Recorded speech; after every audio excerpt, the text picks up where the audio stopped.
Visiem, kas šeit sapulcējušies. Kaut arī mēs neesam lielā skaitā. Mēs zinām, ka mūsu tauta nav politiski aktīva, bet tas nenozīmē, ka viņi nedomā par to, ko domājām mēs, kas esam šeit. Un šodien šī sapulcēšanās ir mūsu goda jautājums. Tas, par ko mēs aizstāvam, ir mūsu goda jautājums. Tas tāpatās kā Mārs Zālītes dzejolī balāda par parādīto godu, kur ir teikts, mēs aizmirstam dārgāko nerādīt svešam. Šobrīd pat neiet runa par rādīšanu, iet runa par atdošanu, un mēs nevaram atdot savu godu. Un šai sakarā viens no pirmajiem, kas runās, būs cilvēks, kas pārstāv organizāciju, kuri savu godu, mūsu godu aizstāvēja kara laukā. Un tas ir Latvijas Nacionālo partizānu apvienības priekšsēdētājs Valsts Stefankungs. Man ir šodien grūti runāt, jo man ir jārunā gan mirušo, gan kritušo, gan dzīvo vārdā.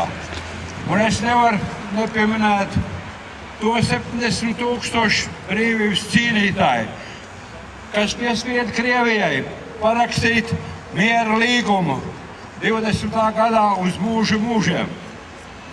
Arī mans tēvs, būdams kalpakietis, aizsāk cīņu pie Vents, lai doties ar kaujām cauri Latvijai, lai apvienoties ar Latgales zaļo armiju un lai kopīgi priecāties par Latvijas brīvību un neatkarību. Tos 29 partizāņu grupas, kas cīnījās pret okupāciju. Jo parakstot šo līgumu, mēs zaudēsim okupācijas jēgu. Es gribētu atgādināt Pavrika kungam, lai viņš nemāna tauta, lai viņš pasaka, ka tas, kas atbrauc no Zviedrijas, tas bija tās valsts pārstāvs, kas izdeva leģionārus. Tas bija tas valsts pārstāvs, kas baidījās pateikt Krievijas armijai, ka jūsu zemūdens atrodas pie mūsu krastiem un spiego. Es gribētu, kāpēc viņš neuzaicināja Igaunijas pārstāvu, kuram ir tāds pats liktenis kā mūsu tautai. Un tāpēc nobeigumā es gribētu atgādināt tagadējai valdībai un Saeimas pakalpiņiem, lai viņi parakstot šo līgumu apdomā, lai nepienāk brīdis, kad vajadzēs viņus sodīt par valsts nodevību.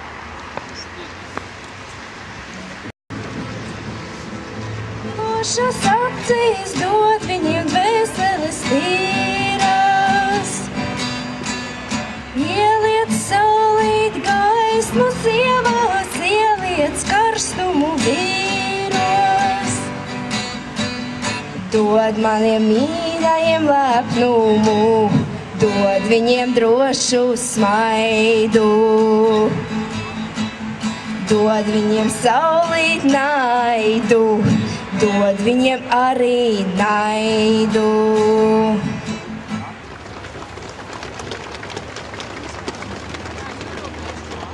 Arī Saeimā ne visi ir vienās domās ar tiem, kas ir nolēmuši šo robežu līgumu noslēgt. Un tagad runās jaunā laika pārstāvis Saeimas deputāts Kārlis Šadursas. Ministru kabinetam uzurpējot varu un izdodot likumus, ja nav tam neatliekamas vajadzības. Cīņā ar Satversmes tiesu, Satversmes tiesas graušanu no iekšpuses. To visu mēs esam redzējuši. Mēs redzam to, kā mūsu valsts demokrātija tiek grauta soli pa solim. Un daži to sauc par kontrolētu demokrātiju.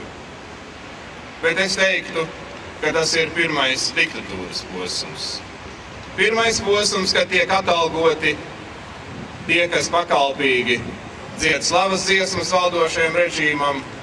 Es baidos, ka pienāks arī otrs posms, kad citādi domājošos liks cietumā. Tas ir nopietnas demokrātijas apdraudējums, un visbriesmīgāko mēs redzam tieši šodien, kad cīniski pārkāpjot Satversmi, Kalvīša valdība ar sev paklausīgo Saeimas vairākumu gatavojas uz visnopietnāko Satversmes pārkāpumu, uz valsts teritorijas nelikumīgu izmaiņu. Kāpēc to nedrīkst darīt? Mēs šodien esam sapulcējušies, lai iestātos par mūsu valsts robežām, par 6 pagastiem un Abrenes pilsētu. Bet ir vēl daudz lielāks ļaunums šim nodarījumam, iecerētajam nodarījumam. Tā kā Satversmes 3. pants skaidri nosaka valsts robežas. Tā kā citi Satversmes panti un konstitucionālie likumi skaidri nosaka, ka valsts robežas drīkst mainīt tikai tautas nobalsošanā, tad izdarot šo pārkāpumu, tiek apšaubīti mūsu valsts tiesiskie pamati. Un ticiet man, tepat uz mūsu austrumu robežām ir spēki, kas to vien gaida. Nevelti Krievijas vēstnieks Kaļužnīs melnu muti slavē Kalvīša valdību, ka beidzot Latvijā ir valdība, ar kuru viņi var saprasties. Kas mudina Kalvīša valdību uz šo noziegumu? Ir dažādas runas. Nezinu, ticēt vai ne, bet varbūt tomēr. Varbūt šādā veidā, ar Kremļa saimnieka palīdzību, tiek bruģēts ceļš uz prezidenta krēslu Latvijā. Ceru, ka ne, bet baidos, ka tam ir savs pamats. Jo Latvijas Saimas Krievijai paklausīgo deputātu balsīm un Saimas paklausīgo vairākumu tas ir viegli izdarāms. Dārgie tautieši, jaunais laiks kā parlamenta partija darīs visu to, kas ir mūsu spēkos ar parlamentārām metodēm. Mēs balsojām pret nelikumīgā pilnvarojuma līguma nodošanu Saeimas komisijām. Mēs balsosim pret šī nelikumīgā līguma pieņemšanu gan pirmajā, gan otrajā lasījumā. Mēs runāsim no Saeimas tribīnas, bet mūsu balsī jābūt sadzirdētai. Un tikai latviešu tauta tādā sanāksmē kā šodien, nākošās ceturtdienas piketā, 8:30 pie Saeimas ēkas un citos līdzīgos pasākumos, tikai tauta var parādīt savu gribu. Mūsu balsīs Saeimā valdība neieklausīsies. Jūsu balsīs tautā valdība tomēr būs spiesta ieklausīties. Un tikai kopā mēs varam izdarīt lielus darbus. Es zinu, ka uz Abrenes jautājumu cilvēki Latvijā skatās dažādi. Nevelti Kalvīša valdība mēdz runāt tikai par Abrenes atdošanu vai neatdošanu. Un tad arī mūsu saziņas līdzekļos mēs dzirdam patiesībā noziedzīgas balsis, kam mums tā abrene. Bet, mīļie draugi, abrene ir ļoti svarīgi, bet abrene nav galvenais. Jo, ja mēs klusi ciešot ļausim pārkāpt satversmi, tad viss Latvijas valsts tiesiskums un pēctecība no 1918. gada republikas var tikt mūsu nelabvēļa apšaubīta. Un tādā gadījumā nav ilgi jāgaida. Mēs sagaidīsim no Krievijas prasības gan pilsonību visiem 91. gadā dzīvojušiem šai teritorijā, ja jau mēs esam jauna valsts. Mēs tūlīt sagaidīsim prasības par krievu valodu kā oficiālo valodu. Mēs tūlīt sagaidīsim pat tik absurdas prasības kā pensijas Krievijas militāriem pensionāriem. Mēs sagaidīsim to visu. Kāda ir šīs nodevības cena no Kalvīšu valdības puses? Mēs nezinām. Mēs zinām to, ko publiski Krievijas prezidents ir apsolījis Kalvītim – ēzeļa ausis. Domāju, ka arī Pabriks ārlietu ministrs ir pelnījis tādu pašu velti. Nevelti Pabriks pirms pusotra gada, tad, kad bija runa par robežu līgumam pievienoto deklarāciju, kas pēc ekspertu viedokļa būtu tiesisks risinājums. Nevelti toreiz Pabriks sacīja, ka jebkuras teritorijas izmaiņas ir pieļaujamas tikai referendumā, jebkurš cits risinājums būtu pretiesisks. Kāpēc Pabriks šodien to nesaka? Kāpēc to nesaka Kalvīša valdība? Dārgie tautieši, demokrātija valstī mazinās, bet es esmu pārliecināts, ka latviešu dzimtenes mīlestība, latviešu godaprāts un latviešu stāja ir mūžīgas. Un beigšu es savu uzstāšanos ar pavisam vienkāršiem vārdiem. Dievs sargi Latviju!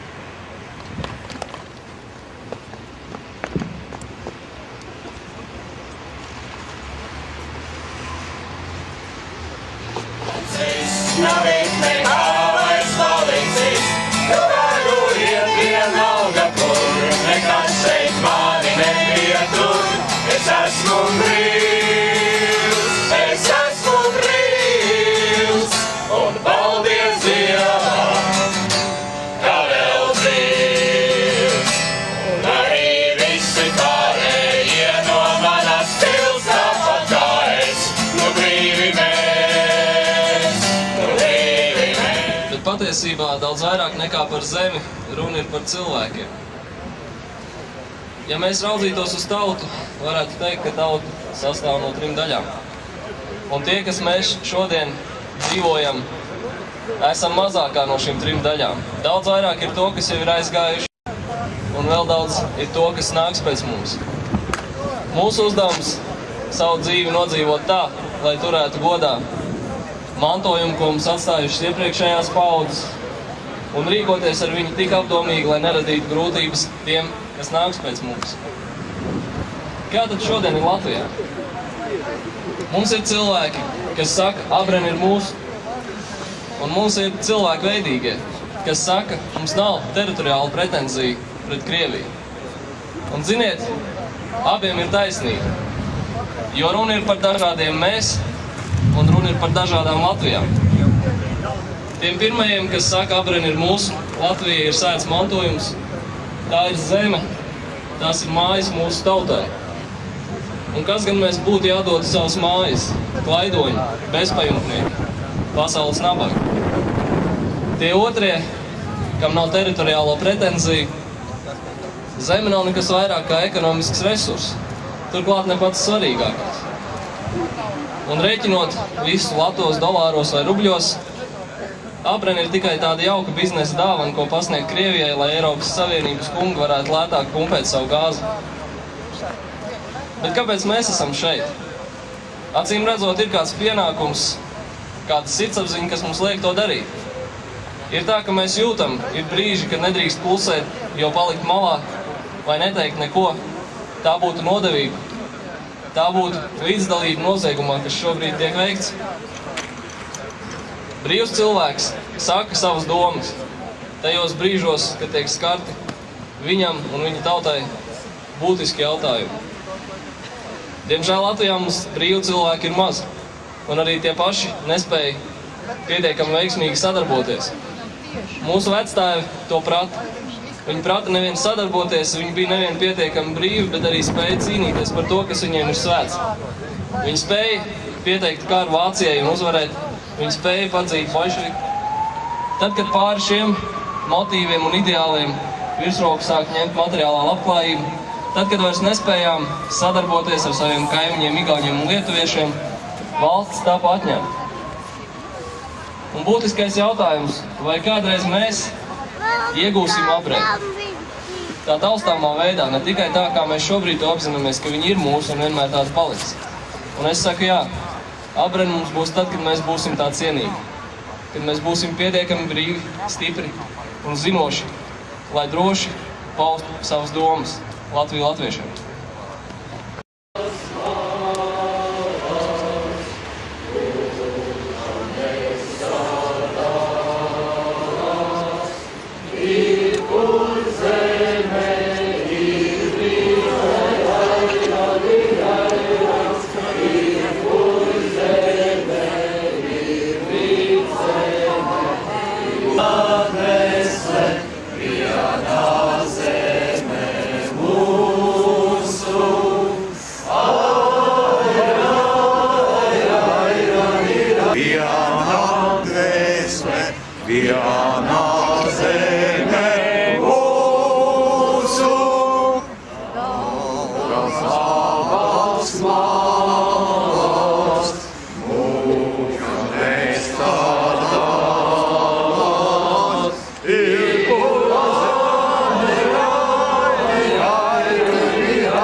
Bet to video stāv tev, bet pa trepēm lejā uz dagās pusi. Tagad es tev redzu. Es tev redzu, Ja viņam būs iedot attiecīgi, ka viņš var šilpīt. Bet kaut ko tiek.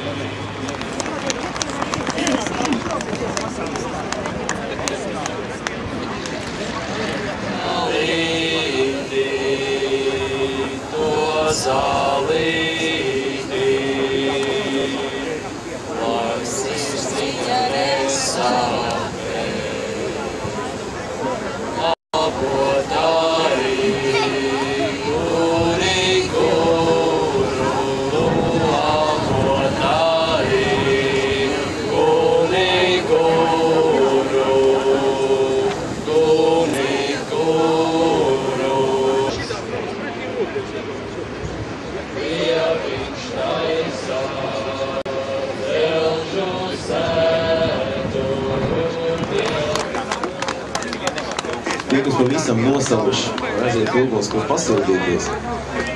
Un tagad jauno demokrātu pārstāv Dace Zabiņako.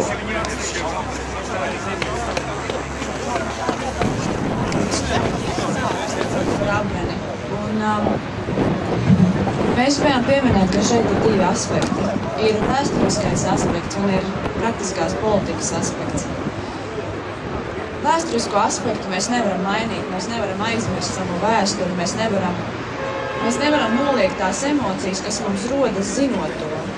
Savukārt pretī mums stājas politika, kurai ir pagātne, kurai ir tagadne un kurai ir nākotne. Un kurai katrs no šiem momentiem ir ietekmējams un ietekmē noteikti sabiedrības grupas. Attiecībā uz abrēnas jautājumu un attiecībā uz robežliegumu mums ir jāņem lielākās sabiedrības daļas intereses, un uz doto brīdi tas tā nenotiek. Šajā brīdī mēs pieļaujam situāciju, mēs izdarām kaut ko, un mēs par to iegūstam. Ir kā ģimene. Trūcīga, mantiskā ziņā trūcīga, bet likumīga. Tēvs un dēls. Tēvs saprot, ka, lai kādreiz dēls spētu pateikt paldies viņam, ir kaut kas pēc sevis jāatstāj. Un ko gan viņš var darīt bez mantas, bez iespējām mantu iegūt? Viņš strādā. Viņš strādā no rīta līdz vēlam vakaram, uz lauka. Pa nakti viņš raksta grāmatu. Atlikušajā brīvajā laikā viņš liek pamatus mājai. Pats ķieģeli pie ķieģeļa, dēli pie dēļa, nagli pie nagls, ceļ par visu savu sastrādāto naudu. Un tā 7 dienas nedēļā, katru dienu, neko citu no dzīves neredzēdams, tikai lai reiz dēls mantojumā varētu saņemt kaut ko paliekošu, kaut ko vērtīgu. Visu savu dzīvi viņš ziedo, lai šo namu uzceltu un atdotu to tālāk savam dēlam. Un tad nu reiz, kad tēvs ir vecs, uz nāves gultas, viņš dēlam saka, es esmu šo māju, šo namu priekš tevs uzcēlis, un tagad es tev viņu nododu svētā mantojumā. Dēls paskatās un saka, man tas nav vajadzīgs. Tas ir vecmodīgs, es labāk braukšu uz Īriju zemes lasīt. Tas šobrīd ir ienesīgāk un modīgāk. Un cits stāsts no šodienas. Ceturtdiena. Apmēram -10 grādu sauss. Latvijas Republikas Saeima. Pulcējušies apmēram 100 dažādu vecumu, dažādu paauģu cilvēku, kuriem šķiet nav mājās ko citu darīt, kas ir atnākuši un prasa deputātiem neatdot abreni. Deputāti iet cauri piketētā izveidotam koridorim, un pa laikam kāds no viņiem tā ņirdzīgi paskatās uz veciem vīriem, uz represētiem, uz leģionāriem, uz nacionāliem partizāniem un saka, neesam mēs kangari, nu kādi mēs tur kangari? Jūs vienkārši politiku lielo nesaprotat. Ak, tad par svēto abreni cīnīties, smiekli nāk, ja? Tāda realitāte. Un runa jau nav tikai par abreni. Viņi saka, priekš kam mums abreni vajadzīga? Pilna krieviem, nabadzīga zeme, ko mēs ar to darīsim? Tad kāpēc mums ir vajadzīga Daugavpils? Kāpēc mums ir vajadzīga Rīga? Kāpēc mums brīvība vispār ir vajadzīga? Par ko stāvēt cilvēku uz barikādēm?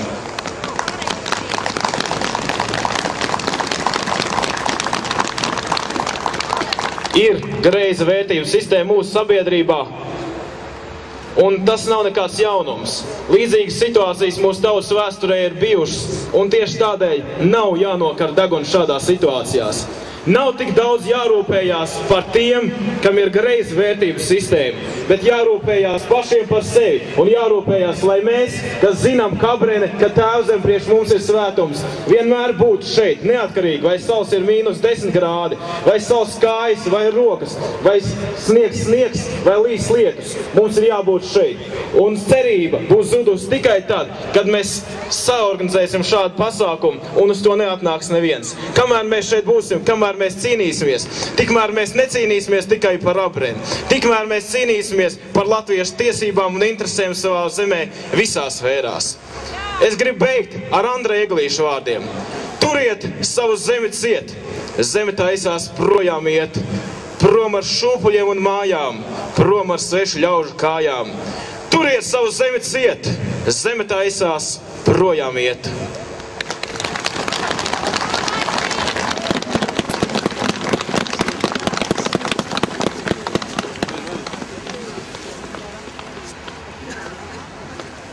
Pirms 16 gadiem mēs bijām barikādēs. Pirms 16 gadiem mēs nedomājām, ka atkāpsimies no tām vietām, kur stāvam. Pirms 16 gadiem mums bija pilnīgi viss skaidrs, ka ne pēdu no Latvijas zemes mēs neatdosim, ne pēdu no mūsu brīvības mēs neatdosim, neko mēs neatdosim. Šodien daudzi domā, ka mums tas viss ir jāatdod. Mēs atdosim abreni.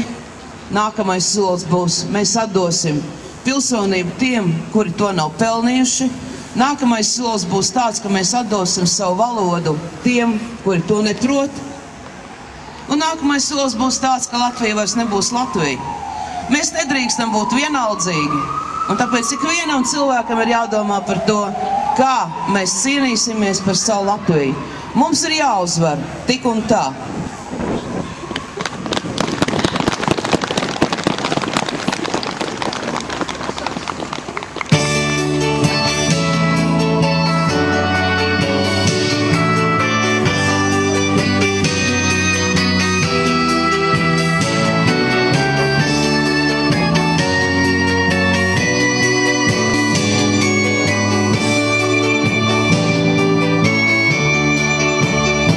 Tikai ne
latviešu tauta Latgalē svinēja latviešu tautas kopības svētkus Rēzeknē, un apkārtējos pagastos cilvēki bija sarīkojuši dziesmu svētkus 2 dienu garumā un piedomājot pie Abrenes, pie slēgtās robežas. No vīrkopas vilki kalējs bija uzkals šķēpu ar varas tīpu, kur bija uzrakstīts, te ir Latvija. Šis šķēps 2 dienu garumā caur daudz simtu kām izgāja ar domu, piedomājot pie Abrenes, pie latviešu teritorijas. Un vēlā nakts stundā šis šķēps lidoja pāri robežai, un tā šis šķēps ir tur kā apliecinājums tam, ka tur ir Latvija. Saule kalnus palināja, eji tur, kur pulkiem teci, pasarganas upītes. Celzu šķēpi aizsaskrējam, eji vānu valgu mīlu, vēl tā raudas robentīņas, akal viņu līdinās. Apāk mani ar akava, neceliņa maliņai, lielu vīru kā rakava, suni ceļa malī. Es aicinu visus nodziedāt kopīgi dziesmu, ko droši vien mēs atceramies tieši no barikādēm un vēl no nedaudz agrākiem laikiem.